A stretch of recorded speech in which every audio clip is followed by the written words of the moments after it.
Berkeley Square, Bailey in his painted-on bell-bottoms waiting there. Layered mullets with rat tails on pallid goth chicks with pet rats who looked like strip mall rebel evangelical Bible Belt whores and wore black lipstick and basic bitch chainmail from the Hot Topic store.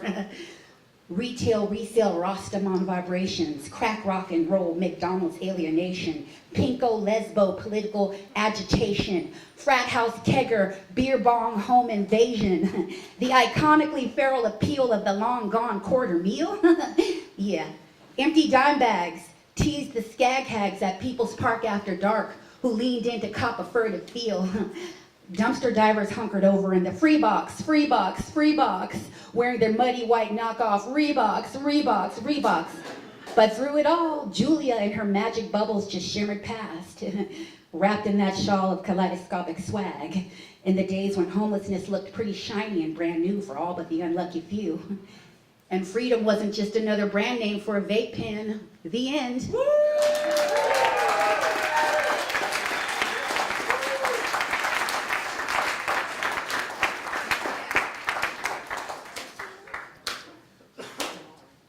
Kimmy Sugioka, and then we'll have Jane Burnett.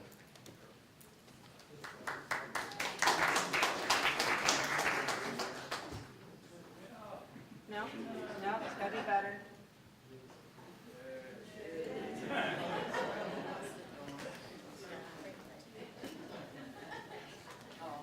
So, this is mostly true to the best of my memory, and I don't think it's too flattering.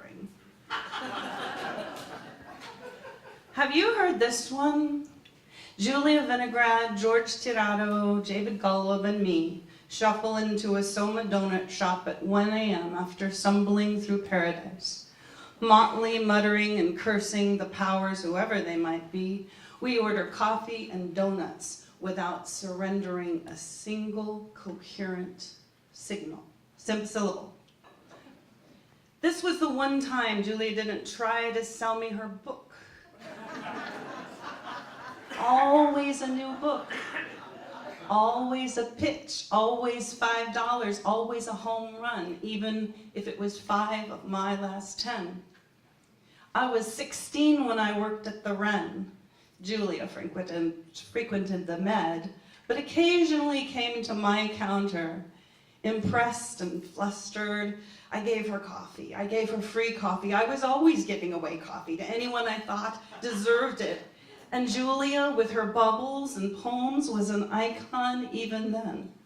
A statement that the 60s hadn't died, despite disco, the Bee Gees, and Miraballs.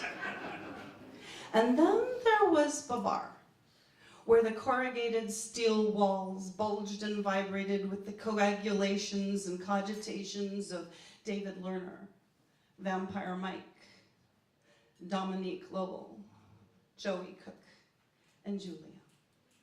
Julia huffing and grunting in disparagement, or nodding and stamping in yellow and black pork pie hat approval. Andy Clausen waged working class rants, and Steve Arnston crooned elegies to the coast. Alterly, my house painter and cat sitter. Steve hates cats, but preferred my bed to his car. Andy painted my house, including all the windows, Pepto-Dismal pink. And Jen and I tried to maintain order, like 2 pipsqueak bailiffs at a hanging trial. Julia was all business, banging the walls and benches with her cane, starting no-nonsense poetry cop in a juvie classroom. I remember making everyone put their hands on their crotches and saying, "I pledge allegiance to my cunt." Did I really do that? It was such a sleepy little corner of Dolores Street. No organic handcrafted ice cream or coffee. No skeleton jewelry or smart water. Just an unremarkable bar with a baby bar on the window. But the concrete floored and corrugated steel back room writhed and boiled with a vagrant class that ate more words than food most days, Most everyone on SSI except me, the sacrilegious schoolmarm, armed with analogy, bristling with idiot compassion and the smoking idolatry of the word.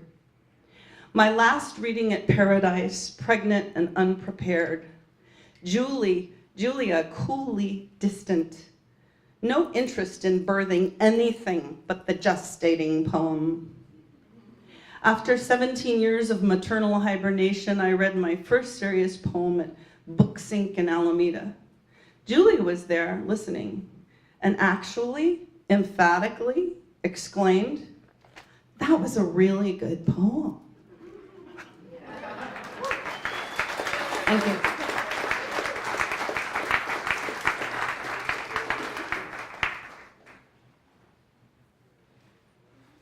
Jane Burnett, then we'll have Dave Holt.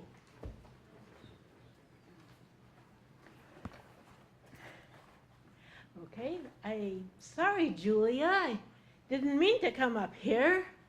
But the trouble is, I thought it was a sign-up sheet. Because I'm more organizational than poetic, and I guess I'm getting nearsighted too, and very, very deaf. So I don't always follow instructions. But I have known you since 1974. You haven't known me very well. You think I'm someone you see whenever you see Lynn. And most of the time I've met you at Lynn's barn parties.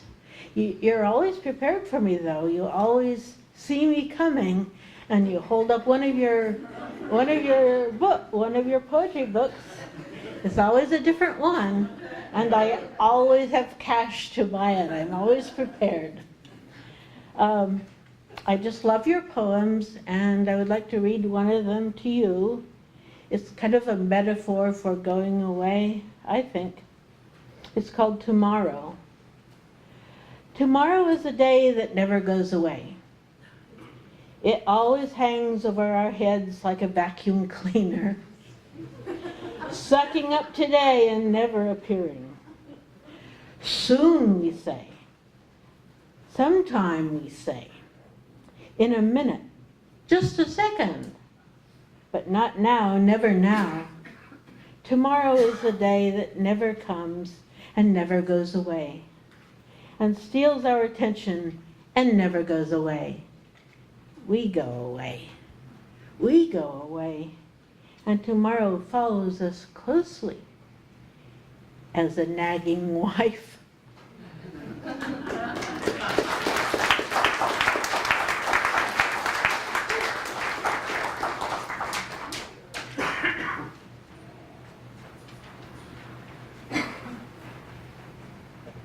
Dave Holt, and then Ken Paul Rosenthal.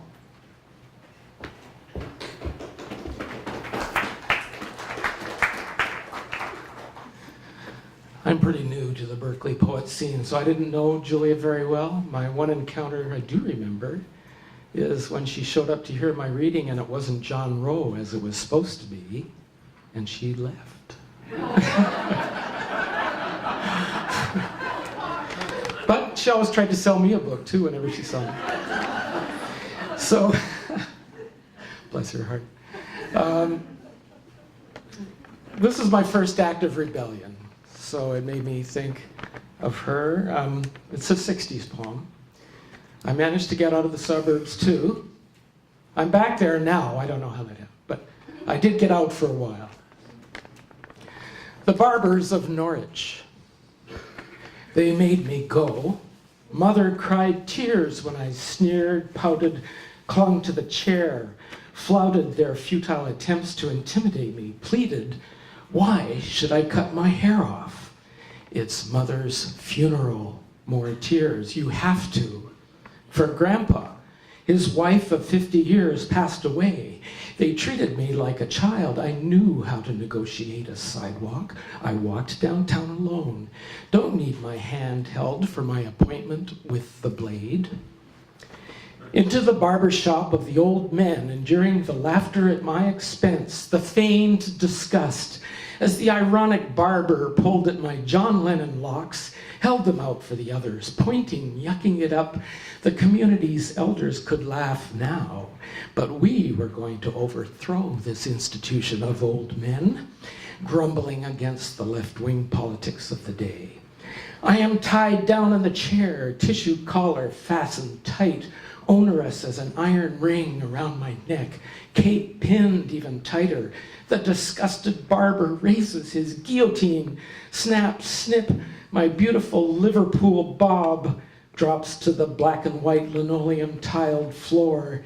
As I'm remembering, I was sent to this doom by the Protestant patriarch who made Grandma, his wife, quit her Catholic faith, pack up her cross and catechism. Now me, his target, the trappings of my rock and roll religion, on my way to being the fifth Beatle. Such hopes trampled into the dust like hers. The blade had fallen, the razor cleaned up, citrusy splash of tonic to the pale white nape of my neck, greeting daylight once more. I'll get you back, just wait.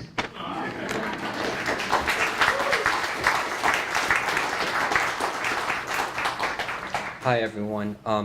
I have to say I'm just so profoundly enlivened to be here and share this opportunity to celebrate Julia's work and her legacy. I want to read from the Book of Jerusalem. This is the original copy that I got from her back in 1986 when I first arrived in this city. I even have her signature and her phone number here in the front. I want to read two poems, so I'm going to be very, very, very quick in my introduction to why I'm reading these today and what they mean to me. When I arrived here in 1986, I was living in a Jewish co-op on Mount Davidson in San Francisco, right underneath the cross. Good place for Jewish co-op. And this book of poems was handed to me by one of my housemates. And when I read them, I immediately felt chills down my spine. I mean, and I never, to any artist in any medium, so profoundly embodied a response to that work did I feel that when I read these. And now, over 30 years later, coming here on the bar, trying to decide which one